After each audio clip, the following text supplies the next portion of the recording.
Good morning, everyone! Salamat po sa Diyos sa araw na ito na meron tayong napakagandang araw na pinagkaloob po ng Diyos sa atin. This is the day that the Lord has made.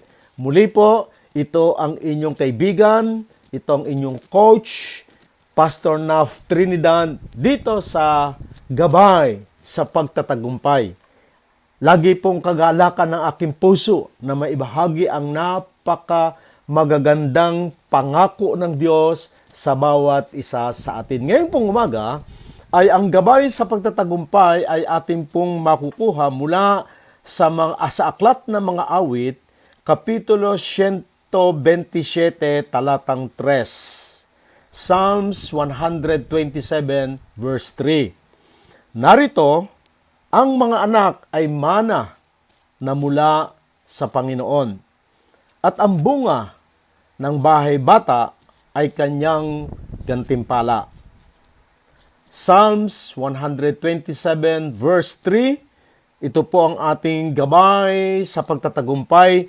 Narito, ang mga anak ay mana na mula sa Panginoon, at ang bunga ng bahay bata ay kanyang gantimpala.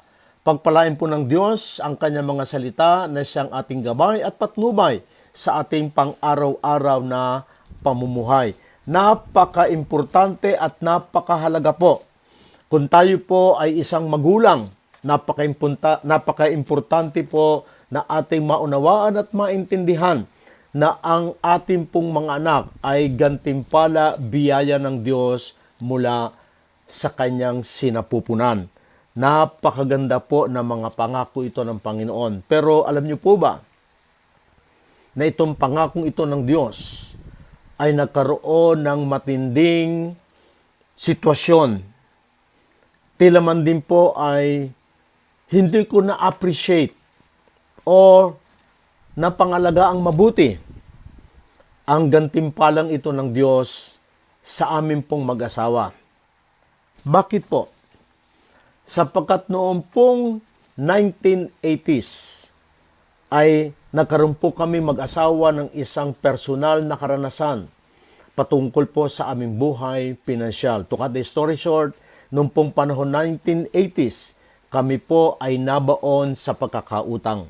Yung pong aming 25,000 na nautang sa isang pribado pong kakilala o kaibigan, ay lumobo po ito ng 75,000 pesos. Noong mga panahon na yon, ako po ay nagtatrabaho sa Nestle at aking inakala na supisyente yung aking sweldo na mabayaran ko po yung aking pagkakautang. Ngunit, gaya po ng aking naisbahagi, ito po ay lumaki at lumobo hanggang 75,000 pesos sa tubo po. Kaya't ako po ay nakiusap sa amin pong pinagkakutangan na kung maari ay ihinto niya na ang pagpapatubo at unti-unti ito ay aming babayaran. Talagang ito po ay halos ay sisinghap-singhap po kami sa aming buhay pinansyal noong mga panahong yon. So wala po kaming nagawang mag-asawa kung hindi ang pasukin ng isang pangyayari sa aming pong buhay na yung pong aking asawa ay inoferan po na magtrabaho sa Abu Dhabi, United Arab Emirates noong 1989.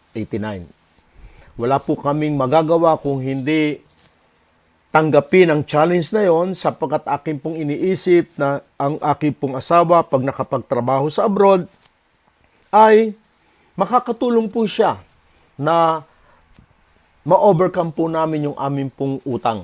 Kaya for the first time within the period of 13 years na kami po ay magkasama araw at gabi, ay suddenly bigla po kaming nagkahiwalay. Kaya nga po, kapag ako po ay merong opportunity na magkasal, ay akin pong lagi sinasabi, ang pinapagsama ng Diyos ay huwag papaghiwalayin ng Middle East.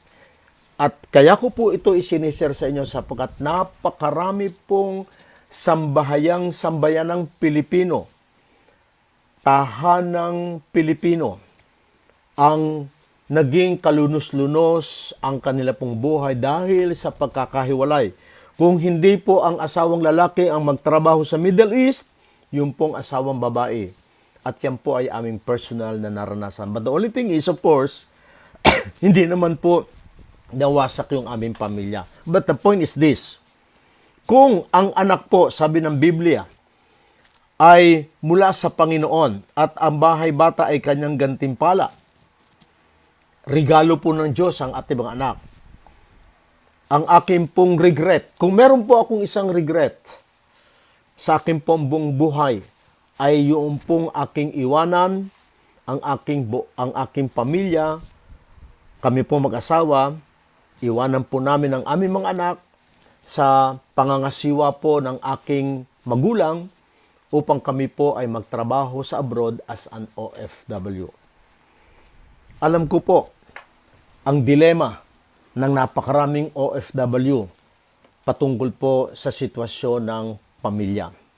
At dahil dito ay napakarami pong OFW, yung pong kanilang absence sa harapan ng kanila pong mga anak ay pinupunan nila ng mga material na mga bagay. Kaya nga't napakaraming mga anak ng mga OFW na mga na-spoiled when it comes to financial and material things. Sapagkat yung pong mga magulang ay pinupunan. Yung pong kawalan ng kanilang presensya sa harapan ng kanilang mga anak. Alam niyo po, yan ay isang bagay na napakalungkot sa amin pong mga naging OFW at mga OFW na hanggang ngayon po ay nariyan sa ibang bansa. There's nothing wrong, but always remember there is always a solution for any situations in life. Now, just imagine, nagkakasakit po ang aming mga anak. Nagkakasakit. Wala po kami mag-asawa. Nag-aaral po ang aming mga anak.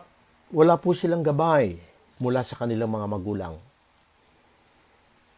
Napaka-hirap isipin na minsan po ay may mga pagkakataon na kumakain po kami mag-asawa ay tumutulo po yung aming luha.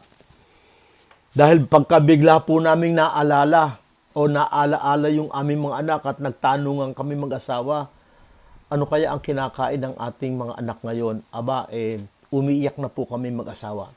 I know kung papaano po nagsasuffer ang milyong-milyong Pilipino na naisasakripisyo ang kanilang pamilya alang-alang lamang sa pagbibigay ng magandang kinabukasan, alang-alang lamang na matustusan ang kanilang pang-araw-araw na pamumuhay. You know what? Ang Diyos ay napakabuti. Kakaiba po sa napakaraming OFW ay hindi po kami tumagal sa Middle East ng napakahabang panahon. 3 taon lamang po ay naresolba na namin yung aming financial crisis. Umuwi na po ang aking asawa na si LB sa Philippines para po mapangalagaan na ang aming mga anak. At ako po ay nagpatuloy sa United Arab Emirates dahil meron po kaming napasimulang samahan ng pananampalataya para sa mga Pilipino, yung ating pong Filipino Fellowship na until now ay still existing in the whole United Arab Emirates. So ngayon, mga ka-OFW ko po, huwag po kayong mawala ng pag-asa. Nang magpasimula po ako na humingi ng awa at tulong sa Diyos, na alam ko na bukod sa trabaho ay merong mas magandang pwedeng magawa ang Diyos para matustusan po ang aming pangangailangang pinansyal. At yan po ay binuksan ng Diyos ang pintuan po sa akin ng direct selling business. And because of the direct selling business, naitaguyod ko po ang aking pamilya that even until now, sa kumpanya po na aking kinalalagyan na Emery, ay tuloy-tuloy po ang aming financial blessings mula sa ating Panginoon. Yan po lahat ay instrumento at kasangkapan ng Diyos. Always remember that everything we have, yan po ay nagmula sa Diyos.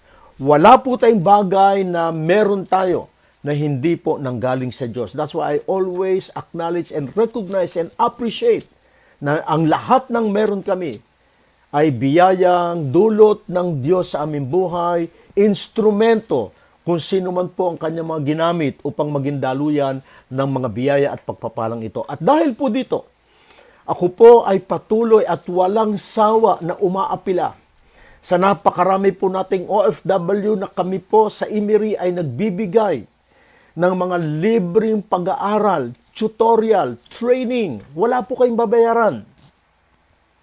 Kung sakasakali man po na meron kayong napakaliit na inyo pong ibibigay na investment ay for you to have a personal experience in our products, for you to become effective in selling and promoting kung anong nakapagbenepisyo sa iyo sa iyong social media.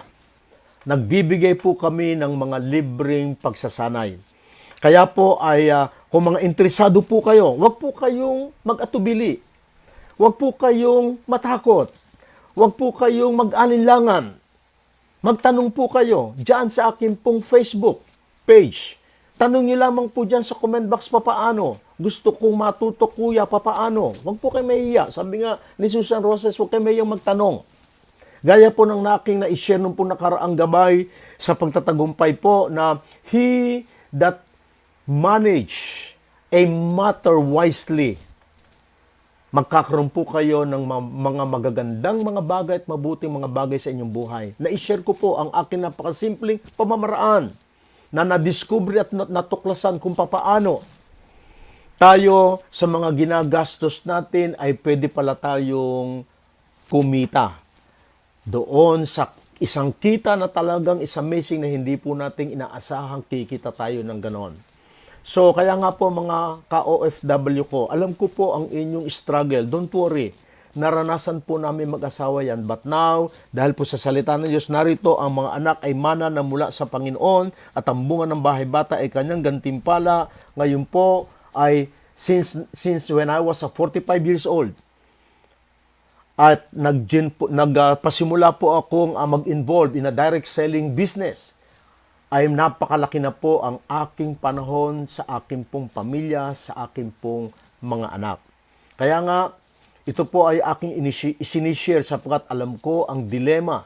At kung ikaw ay OFW na napauwi na, marami nga at napakalaki nga ng iyong panahon na kasama mo na ang pamilya mo ngayon. But the issue, wala kang trabaho, wala kang pinagkakakitaan. Huwag tayong mahiya. Diyan po sa aking comment box, magtanong po kayo. Gusto ko matutunan, kuya, papaano? At immediately, magre-respond po ako sa inyo. Sa mga OFW na until now po, ay nandiyan sa iba't ibang mga bansa para po sa inyong magandang buhay, para po sa inyong pamilya. Magpasimula na rin po kayo na mag-build up ng inyong online business. At kami po ay naririto, nagbibigay po ng libreng tutorial, pagsasanay, patungkol po sa tinatawag nating online social media marketing. And dahil dito, makapagbibigay po ito sa atin ng pagkakataon na tayo ay kumikita kasama ang ating buong pamilya. Na-enjoy natin kung ano po ang sinasabi ng salita ng Diyos. Napapangalagaan natin, napapangasiwaan natin, at sama-sama tayo bilang isang pamilya at nag-e-enjoy sa fruits of labor ng ating pong pagninegosyo. So with this, thank you very much. Again, ito ang inyong kaibigan, ito ang inyong coach, ang gabay sa pagtatagumpay na kung saan ay mula sa salita ng Diyos ay akin pong naibabahagi ang aking personal na karanasan, application, na kung saan po ay dahil dito, pinapagtagumpay po ng Diyos ang aming mga buhay. So with this, thank you very much. Stay blessed, stay happy, stay tuned for the next gabay sa pagtatagumpay. God bless us all.